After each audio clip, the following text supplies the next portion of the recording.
Tubuh kamu akan merasa kesakitan. Kamu mengalami demam tinggi, radang tenggorokan, pusing, dan kesulitan bernapas. Selain itu, kamu pun akan mendapati ruam yang mengerikan di seluruh tubuh, luka berisi nanah. Kalau kamu hidup di awal abad 18 di Eropa, maka akan sangat mungkin kamu terjangkit cacar. Tapi, berterima kasihlah kepada ilmuwan Edward Jenner karena pada tahun 1796, vaksin pertama kali ditemukan olehnya. Dengan ditemukannya vaksin pada masa itu, penyakit cacar akhirnya berhasil lenyap dari muka bumi. Tentunya hal itu membutuhkan waktu dan pengeluaran yang tidak sedikit. Selain itu, penyakit cacar pun berhasil lenyap ketika seluruh masyarakat di dunia telah mendapatkan vaksin. Berawal dari situlah vaksin mulai dikembangkan oleh para saintis dengan harapan dapat menemukan berbagai macam vaksin untuk berbagai macam penyakit. Lalu, bagaimana sebenarnya vaksin itu bekerja dalam tubuh?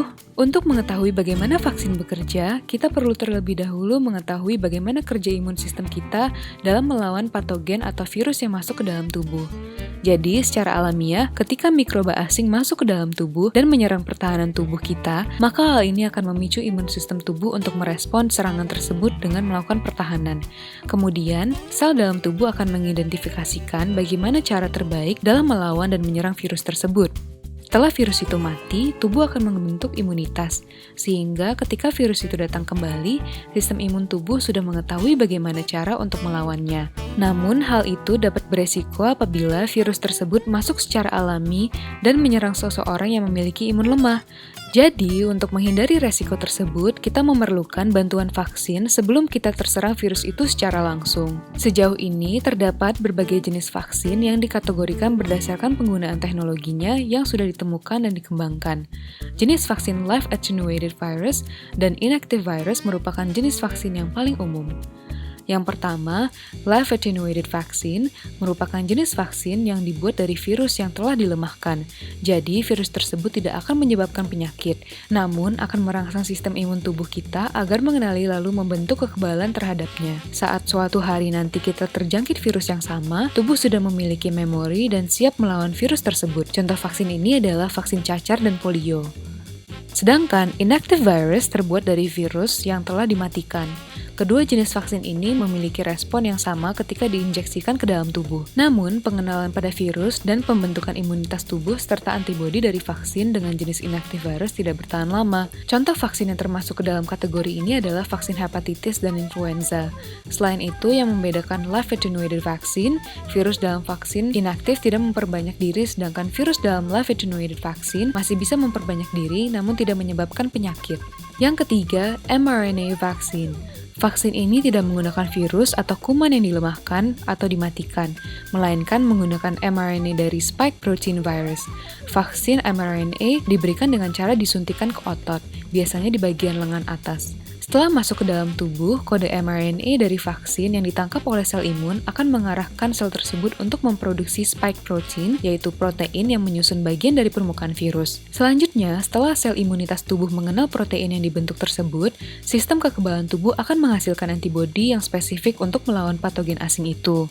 Intinya, vaksin mRNA berisikan informasi genetik virus yang mengkodekan target yang divaksinasi, kemudian diformulasi di dalam lab menggunakan lipid nanoparticle dan diinjeksi ke dalam tubuh. Kemudian ada jenis viral vector vaccine, di mana jenis vaksin ini hanya mengambil sebagian kode genetik dari virus tersebut yang kemudian dibungkus dengan menggunakan virus lain sebagai cangkangnya yang diformulasi di dalam lab untuk memicu respon imun yang diinginkan. Intinya, jenis vaksin ini menggunakan virus lain yang aman dan diinjeksikan ke tubuh. Kedua jenis platform vaksin ini sedang hangat diperbincangkan karena fleksibilitas yang dapat digunakan sebagai fast response outbreak. Contohnya pada saat kondisi pandemi ini. Untuk jenis mRNA vaksin itu sendiri, saat ini digunakan untuk pengembangan vaksin corona jenis Pfizer dan Moderna. Hanya saja, kekurangan dari jenis vaksin mRNA adalah harus disimpan dalam keadaan suhu yang sangat dingin sehingga sulit untuk menyebarkan jenis vaksin ini secara luas, khususnya ke negara berkembang. Sedangkan jenis vaksin viral vector saat ini digunakan dalam pembuatan vaksin corona AstraZeneca.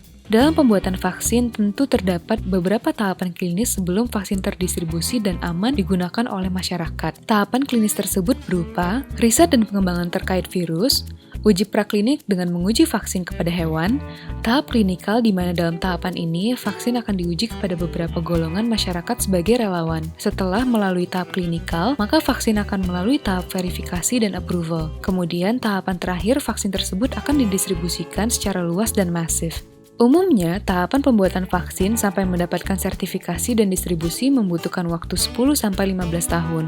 Namun, bila terdapat keadaan emergensi dan kebutuhan global, maka pembuatan vaksin dapat diefektifkan dengan perkiraan 12-18 bulan. Seperti yang dikatakan oleh Indra Rudiansyah, mahasiswa doktoral Clinical Medicine di University of Oxford, asal Indonesia, yang turut berpartisipasi dalam pengembangan vaksin AstraZeneca bahwa secara normalnya proses pengembangan vaksin itu butuh waktu yang lama, bisa lebih dari 10 tahun di uji klinisnya sendiri. Tapi dalam situasi pandemik ini ada semacam relaksasi dari beberapa regulasi tanpa harus mengorbankan kualitas dari vaksinnya sendiri. Karena munculnya disease X ini, maka kita perlu suatu mekanisme di mana pengembangan vaksin itu tuh harus cepat, nggak bisa mengikuti jarus yang normal. Tadinya yang clinical trial ini dilakukan secara staggered, di acceleration process ini bisa dilakukan secara paralel. Artinya kita mulai fase 1 dulu dengan menggunakan interim report dari fase 1, kita bisa masuk ke fase 2. Begitu pula fase 3, ketika interim report dari fase 2-nya udah ada, kita bisa masuk ke fase 3. Kemudian proses manufacturing itu juga mulai di-develop ketika uji klinis sedang berlangsung. Artinya ketika uji klinis selesai, vaksin udah siap bisa diproduksi seperti itu. Licensing juga, mereka mempersingkat waktu licensingnya dengan cara mereka bekerja lebih efektif, atau ada kebijakan-kebijakan khusus dari NRA. Ketika semuanya sudah oke, kualitasnya bagus, safety-nya juga aman, maka vaksin itu di-license dengan keadaan emergency use. Namun, berdasarkan penjelasan dari Indra Rudiansyah, meskipun pengembangan vaksin dilakukan secara lebih cepat, akan tetapi tidak mengurangi efektivitas dan tidak mengorbankan faktor safety dari vaksin itu sendiri. Melainkan yang dikorbankan adalah dari segi kerugian ekonomis, karena sembari uji klinis, vaksin tersebut sudah mulai dimanufaktur secara masif. Jadi, bila pada akhirnya vaksin tersebut gagal, maka vaksin yang telah diproduksi pun tidak dapat digunakan. Sementara itu, seseorang yang sudah divaksin biasanya akan merasakan gejala atau efek samping seperti yang dijelaskan juga oleh Indra Rudiansyah. Efek samping dari vaksin itu tuh bisa kita kategorikan efek samping yang umum terjadi namun bersifat tidak serius, adalah contohnya demam atau nyeri di area penyuntikan. Nah, kenapa bisa terjadi demam? Mungkin karena ada reaksi tubuh untuk merespon vaksin itu, artinya tubuh kita bekerja membentuk sistem imun. Efek samping yang jarang terjadi namun serius. Misalnya kalau ternyata efek sampingnya persisten selama 1 atau 2 minggu, sebaiknya itu mulai menghubungi dokter, atau ketika seseorang tersebut mengalami alergi yang berlebihan.